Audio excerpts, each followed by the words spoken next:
Barang siapa yang berputus kepada Allah, kada mengurusi lagi dunia, ia hanya khusus beribadah kepada Allah, Allah jamin kehidupannya, Allah cukupi segala kebutuhannya. wa inni la wa ya nural hayy la wa inni Allah wanzur ilayhi la wa inni la wa ya nural hayy la wa inni Allah. Bismillahirrahmanirrahim. Alhamdulillahil karimil wadud al-wahidil wujud ilaihil matlubu wal maqsud. Ashhadu an la ilaha illallah wahdahu la syarika lahul ma'bud wa ashhadu anna sayyidana Muhammadan abduhu wa rasuluhul hamidul mahmud. Allahumma salli wa sallim wa barik ala al-muttasibi bil karami wal jud Sayyidina wa maulana Muhammadin sahibil maqamil mahmud wa ala alihi wa sahbihi wa zurriyatihi wa adba'ihi ila yaumil khulud, amma ba'du. Yang kita hormati dan kita cintai para habaib dan para alim ulama, guru-guru agama, para muhibbin, hadirin hadirat rahimakumullah. Alhamdulillah, puji syukur selalu kita haturkan kehadirat Allah Subhanahu wa ta'ala yang mana telah mengumpulkan kita di tempat yang penuh berkah dan rahmat ini untuk berzikir, bersalawat dan menerima limpahan ilmu dari Allah Subhanahu wa ta'ala, yang mudah-mudahan ilmu yang dilimpahkan Allah kepada kita itu diberi taufik untuk mengamalkannya. Amin ya rabbal alamin. Salawat dan salam kita haturkan kepada junjungan kita Nabi besar Muhammad sallallahu alaihi wasallam dan kepada seluruh keluarga, sahabat, zuriat beliau dan para pengikut sampai hari kiamat nanti. Para muhibbin rahimakumullah, al-hikmatu tsaniyah wal arba'un min al-hikamil ataiyah. Qala al-imam Ahmad ibnu Athaillah Sakandari rahimahullah nafa'ana bi ulumih.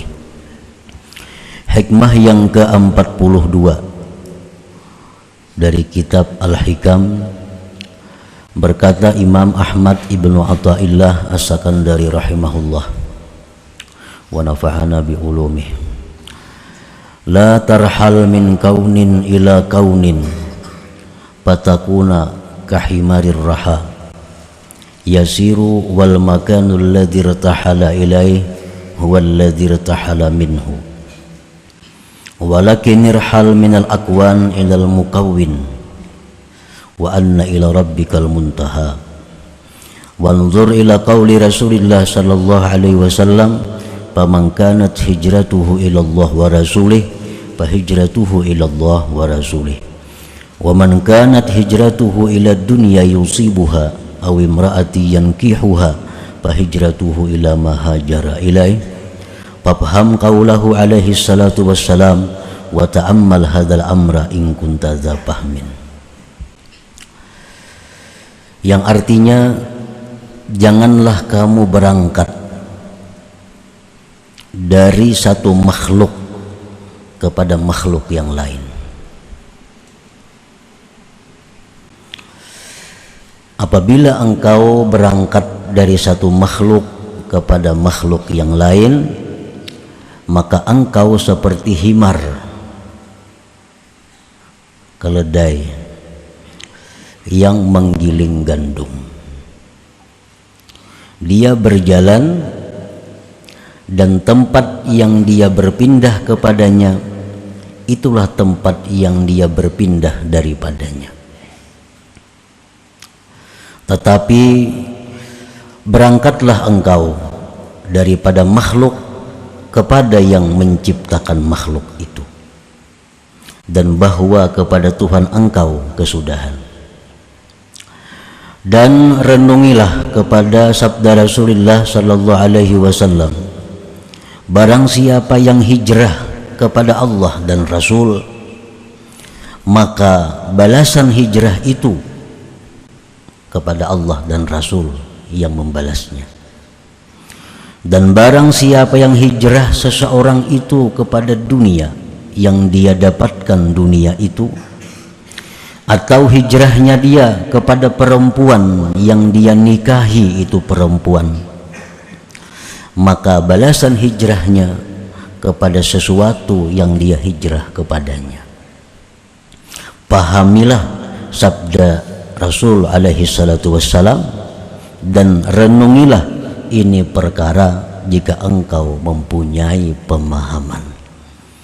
Nah, itulah terjemah makna daripada hikmah yang ke-42 ini. Para muhibbin rahimakumullah, di dalam hikmah yang terdahulu yang ke-41, di situ telah dijelaskan oleh musannif bahwa sungguh aneh orang yang lari daripada sesuatu, lari daripada zat yang dia tidak bisa lepas dari zat itu, kemudian dia mencari sesuatu yang tidak kekal sesuatu itu. Maksudnya sangatlah aneh orang yang beribadah, beramal, tetapi tujuannya itu adalah makhluk Allah. Lanjutan dari hikmah yang ke-41 ialah hikmah yang ini ke-42. Jangan kamu berpindah dari satu makhluk kepada makhluk yang lain. Kalau kita beramal karena manusia, kalau kita beramal ingin mendapatkan kedudukan, kita beribadah ingin dimuliakan oleh manusia, berarti kita mengharapkan makhluk.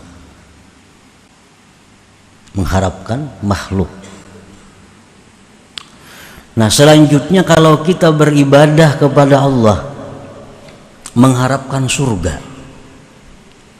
kita beribadah kepada Allah mengharapkan kelapangan di akhirat, kita beribadah mengharapkan dapat gedung, fasilitas-fasilitas yang luar biasa di surga, padahal surga itu pun makhluk Allah juga.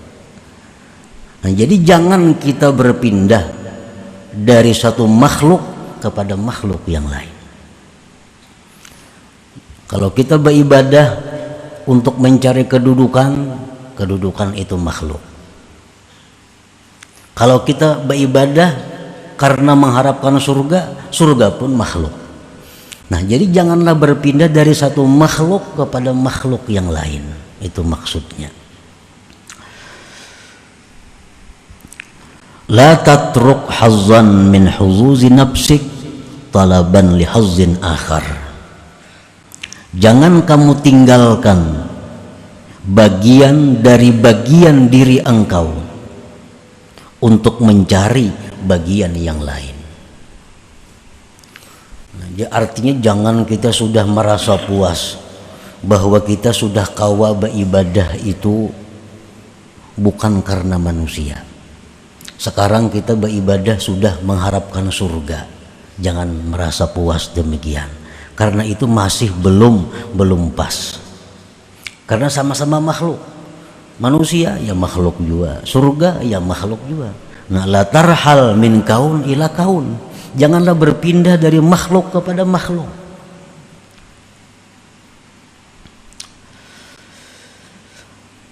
Dicontohkan oleh beliau, kaman zahada fid dunya wan qata'a ila Allah yatlubu bidzalik rahata badanihi wa iqbalat dunya alaihi. seperti orang yang zuhud pada dunia dan dia beribadah kepada Allah. Menuntut dengan demikian itu kelapangan badannya dan menghadapnya dunia atasnya. Orang ini berusaha sudah jauh dikuranginya. Kalau perlu berusaha diampihinya. Tujuannya hanya melulu beribadah kepada Allah. Melulu ibadah kepada Allah. Toko kada buka lagi, kabun-kabun kada diurusinya lagi. Hanya beribadah aja kepada Allah. Tapi tujuannya beribadah kepada Allah itu adalah agar dunia itu datang sendiri kepadanya. Agar dunia itu datang sendiri kepadanya.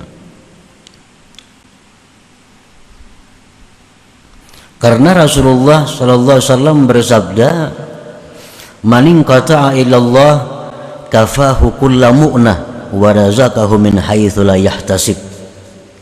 Barang siapa yang berputus kepada Allah, kada mengurusi lagi dunia, ia hanya khusus beribadah kepada Allah.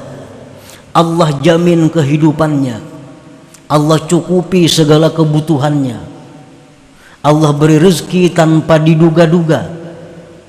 Dalam riwayat lain, dunia akan datang menyerah kepadanya. Nah, jadi inya nih sengaja ampih berusaha hendak beribadah aja kepada Allah, kada tahu urusan lagi dengan usaha-usahanya. Tujuannya apa? Supaya dunia itu datang sendiri kepadanya. Nah, ini ngarannya apa? Berpindah dari satu makhluk kepada makhluk yang lain.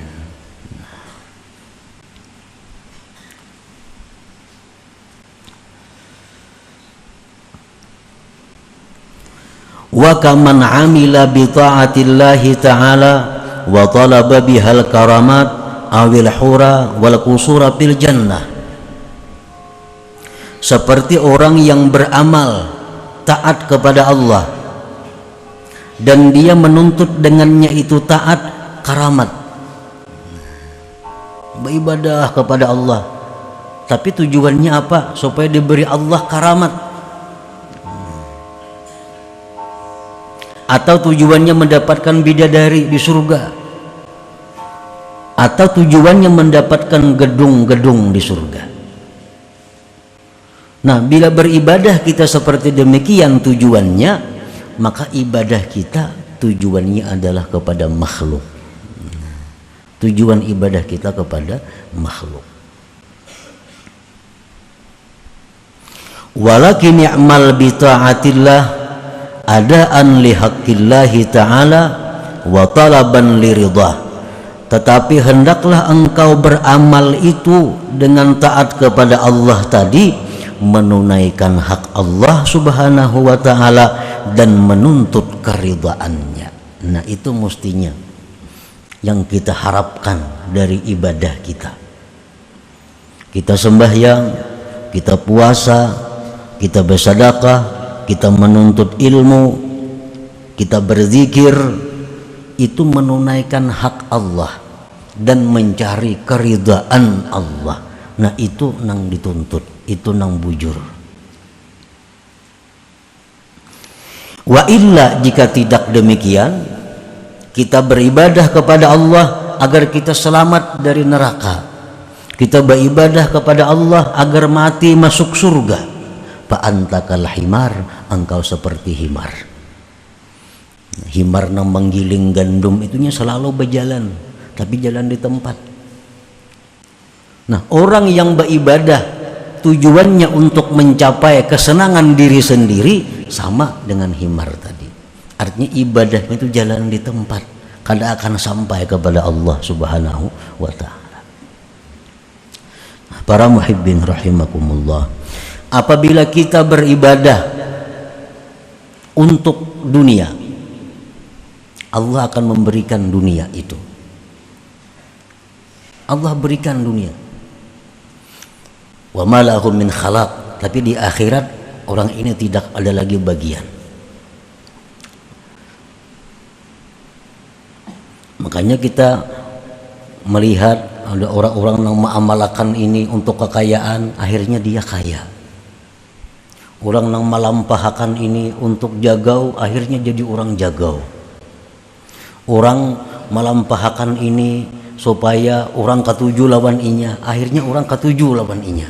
Nah, apa yang kita niatkan dengan amal itu Allah beri. Orang yang beribadah kepada Allah untuk selamat neraka, orang yang beribadah kepada Allah agar dia masuk surga, Allah berikan. Ia mati selamat dari neraka dan masuk surga. Orang yang beribadah kepada Allah dengan tujuan mencapai keridaan Allah, Allah berikan pula keridaan Allah ini. Nah, jadi selaku manusia kita dituntut bahwa apabila beribadah kepada Allah itu jangan seperti nomor 1, jangan seperti nomor 2, seperti nomor 3. Ini yang dituntut. Beribadah itu menunaikan hak Allah dan mencari keridaan Allah.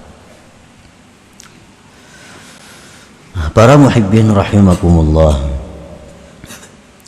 paman kanat hijratuhu minal lagwi wal lahwi wal la'ib ilal ibadati wat ta'ah wa minal jahli ilal ilm qasidan bihijratihil wusula ila ridha'illah wa rasulih fahijratuhu musilatun ila ridhahuma. Barang siapa yang hijrah, hijrah ini artinya berpindah dari yang sia-sia, berpindah daripada permainan-permainan, berpindah dari urusan-urusan dunia, berpindah kepada ibadah dan taat, berpindah dari jahil kebuduhan kepada ilmu. Tujuan dengan berpindahnya itu adalah sampai kepada keridaan Allah dan Rasul, maka berpindahnya itu menyampaikan kepada ridha Allah dan Rasul. Bila kita nih beribadah, tujuan kita supaya Allah ridha, Allah ridha kepada kita. Tujuan kita beribadah supaya kita ini dicintai Allah, Allah cinta kepada kita. Wa man kanat hijratuhu min dzalik ila dzalik qasidan ghaira dzalik faqad khaba qasduhu mas'ah wa ghayatu hijratihi ma hajara ilaih. Barang siapa yang pindah dari urusan dunia kepada perkara ibadah, tujuannya tidak mencapai ridha Allah, maka sungguh rugi tujuannya dan rugilah usaha perjalanannya itu. Dan kesudahan pindahnya itu adalah sesuatu yang dia pindah kepadanya. Nah, para muhibbin rahimakumullah, di zaman Rasulullah SAW itu ada masa di mana diwajibkan orang muslim mukmin yang di kota Mekah itu hijrah ke Madinah. Ada masanya waktu itu. Lalu sahabat-sahabat ini ada yang hijrah ke Madinah itu semata-mata karena Allah, karena mencapai keridhaan Allah, seperti Abu Bakar Siddiq radhiyallahu anhu, seperti Sayyidina Umar, Sayyidina Ali, Sayyidina Utsman. Ini orang-orang yang hijrah ke Madinah untuk mencari keridhaan Allah dan Rasul. Apa yang mereka dapatkan? Radhiyallahu anhum, Allah ridha kepada mereka. Nah, ada di antara sahabat Nabi yang di Mekah ini, dia hijrah ke Madinah karena dia melihat di Madinah itu ada peluang bisnis yang bagus. Wah, ini orang pengen rame hijrah ke sana, aku baik hijrah sambil berusaha. Hijrah ke Madinah, membuka usaha di Madinah, kaya, sugih. Sugih itulah balasannya. Habis sampai di situ. Ada di antara sahabat Nabi ini yang hijrah ke Madinah karena tunangan hijrah. Ini tunangan hijrah ke Madinah. Hijrah tunangan boleh jam kada hijrah putus sampai di sini kita. Wa ilam ra'atin yankihuha. Mau kada mau si laki-laki hijrah juga ke Madinah. Sampai di Madinah kawin, Kawin itulah balasannya. Habis itu kada ada lagi. Wa hijratuhu ila ma hajara ilaihi.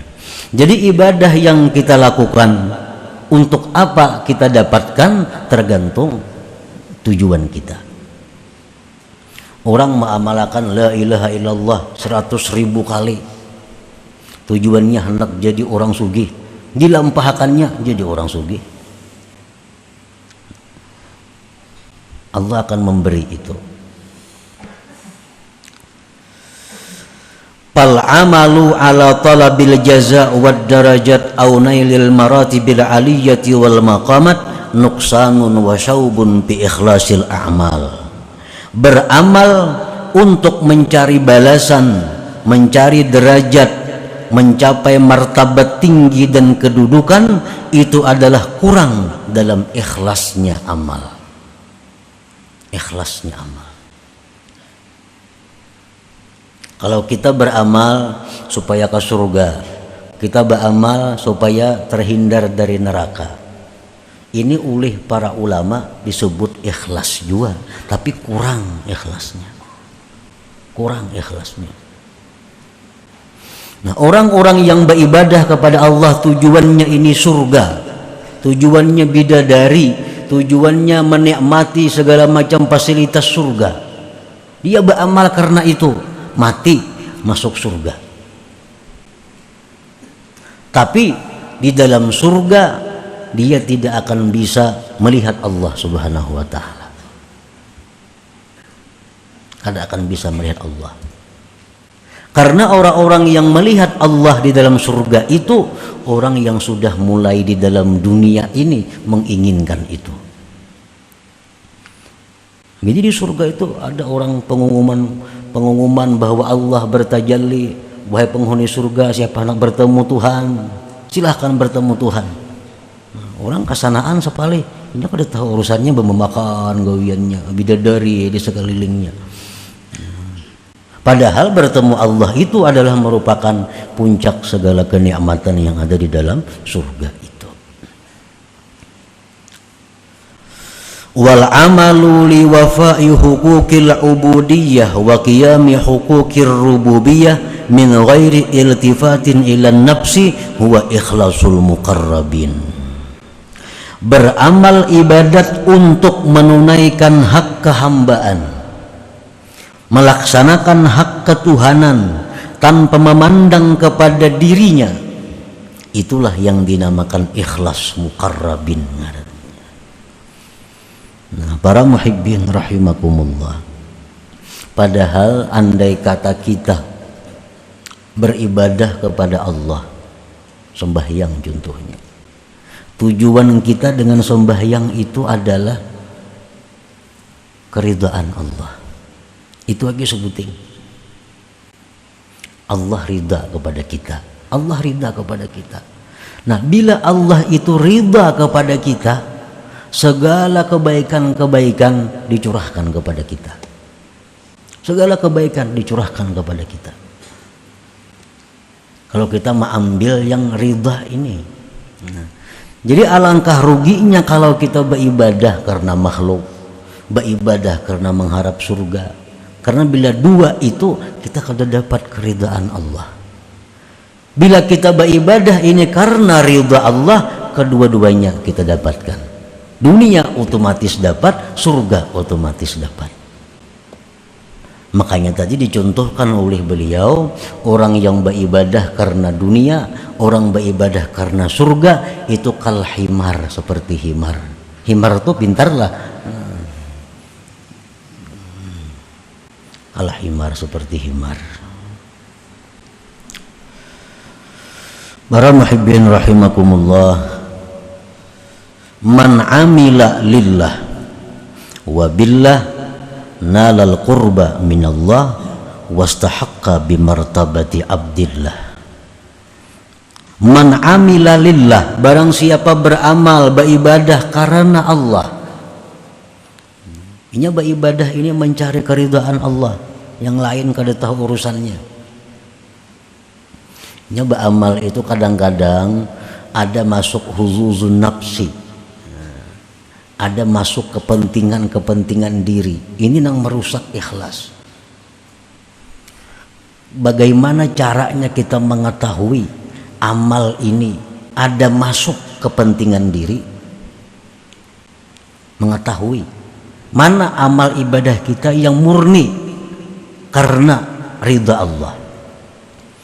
Nah, di situ kadang-kadang kita ada menjumpai dua macam perkara ibadah. Dua macam perkara ibadah. Ibadah yang pertama lebih besar pahalanya. Ibadah yang kedua lebih kecil pahalanya. Bila kita memilih ibadah yang kecil pahalanya, berarti di situ ada kepentingan diri. Ikhlasnya kada murni. Bila kita mengutamakan ibadah yang besar pahalanya, kita tinggalkan ibadah yang kecil pahalanya, berarti kita mementingkan keridhaan Allah ngarannya. Kita ambil contoh umpamanya. Ini ada orang maulah masjid, memerlukan dana. Dananya misal 10 juta. Ini kita sumbang berpahala. Berpahala ini. Ini perbaikan masjid memerlukan dana 10 juta. Di saat yang bersamaan ada keluarga kita yang sedang sakit, membutuhkan dana untuk berobat 10 juta juga. Pahalanya tentu lebih besar menolong manusia ini. Pahalanya lebih besar kita mengobati nanggaring ini, duit 10 juta itu. Kalah kita pahalanya untuk merihab, memperbaiki masjid tadi. Nah, apabila kita ini cenderung, kita ini ingin menggunakan duit ini untuk masjid itu, kita biarkan yang sakit ini sakit, berarti ibadah kita itu kadang mencari keridhaan Allah. Ada kepentingan nafsu di situ masuk. Karena kita menyumbangkan masjid ini diumumkan orang, si anu menyumbang 10 juta. Yang menyumbang nanggaring siapa mau makan adalah di masjid mau makan, gak ada. Nah, di situ kita diuji. Setiap dua ibadah yang bertentangan, satu pahala lebih besar, bila kita melaksanakan pahala yang lebih kecil, di situ karena Allah, karena ada kepentingan nafsu. Nah, para muhibbin rahimakumullah, man amila lillah, barang siapa beramal karena Allah, wabillah, dan dengan Allah. Inya ini beramal mencari keridhaan Allah, dan inya pun sadar kawa beramal itu karena ditolong oleh Allah, wabillah ngarannya. Jadi beramal ini karena Allah. Amun merasa seseorang nang beramal kada jadi napa-napa amalnya, itu ujub ngarannya. Ujub tuh ihbatul amal, menggugurkan amal. Nah, barang siapa beramal karena Allah dan dia merasa beramal itu dengan pertolongan Allah, dia akan mencapai kedekatan daripada Allah. Nah, akan mendekatkan kepada Allah. Bila sudah kita dekat kepada Allah, wastahaqqa bi martabati abdillah, kita berhak duduk di martabat abdillah, hamba Allah ngarannya. Nah, para muhibbin rahimakumullah. Jadi kita ini kada semuaan hamba Allah. Ada nang hambanya surga, ada nang hambanya karamat, ada nang hambanya kemuliaan, ada nang hambanya dunia. Nah, kemana kita beribadah tujuan kita, itulah tuan kita, itulah tuan kita. Kalau kita beribadah ini karena Allah, berarti Allah tuan kita dan kita ini budaknya, hamba Allah. Nah, kedudukan Abdullah, kedudukan hamba Allah itu merupakan kedudukan yang paling tinggi di antara segala kedudukan. Para muhibbin rahimakumullah. Jadi kesimpulannya bahwa setiap kali kita melakukan ibadah, maka tujuan kita dengan ibadah itu hanya satu, ialah keridhaan Allah. Bila demikian, seluruh yang kita butuhkan, seluruh apa yang kita perlukan akan dicukupi oleh Allah Subhanahu wa taala. Kita hendak bersedekah, sudah tujuannya mencari keridhaan Allah. hendak sembahyang mencari keridhaan Allah, hendak membaca Quran cari keridhaan Allah. Segala ibadah yang kita lakukan li talabi mardatillah, untuk menuntut keridhaan Allah Subhanahu wa taala. Bila demikian otomatis sudah ke surga matinya, otomatis sudah dunianya akan bahagia. Orang yang diridai Allah. Nah, selanjutnya hikmah yang ke-43. Ila hadratin Nabi sallallahu alaihi wasallam. Al-Fatihah. A'udzu billahi minasyaitonir rajim. Bismillahirrahmanirrahim. Iyyaka na'budu wa iyyaka nasta'in. Mustaqim. Shiratal ladzina غير المغضوب عليهم ولا الضالين. آمين. يا الله بها يا الله بها يا الله بحسن الخاتمة يا الله بها يا الله بها يا الله بحسن الخاتمة يا الله بها يا الله بها يا الله بحسن الخاتمة يا أيها الرجل منه شفاعة صلوا عليه وسلموا تسليما. اللهم صل وسلم وبارك عليه يا الله.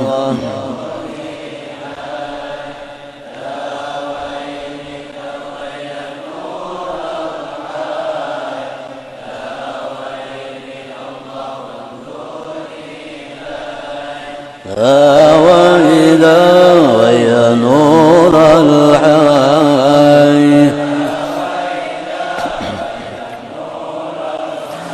يا مكرم أنت المحبوب لأجلك نلنا المطلوب.